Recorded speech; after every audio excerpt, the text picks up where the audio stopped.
Hello friends, welcome to my channel. இன்றைக்கி வெந்தயக்கீரை குழம்பு எப்படி பண்ணுறதுன்னு பார்ப்போம். ஒரு ப்ரெஷர் குக்கரில் 1/2 கப் பாசிப்பருப்பு, 1/2 கப் துவரம்பருப்பு, 1/2 மணி நேரம் ஊற வச்சு இதோட 2 தக்காளி, 2 பச்சை மிளகா, தேவைக்கேற்ப சால்ட், கொஞ்சம் மஞ்சத்தூள் ஆட் பண்ணி 2 டம்ளர் தண்ணி ஊற்றி இது 3-4 விசில் வச்சு எடுத்துக்கலாம்.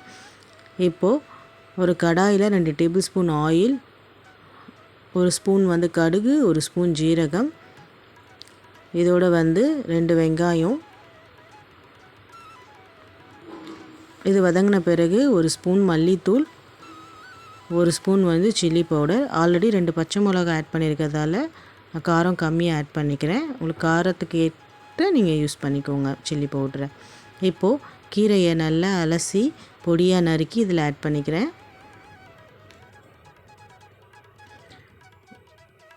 இப்போ ஒரு 3-4 நிமிஷத்துலேயே இது நல்லா வதங்கி வந்துடும். உங்களுக்கு தேவைக்கேற்ப சால்ட் ஆட் பண்ணிக்கோங்க.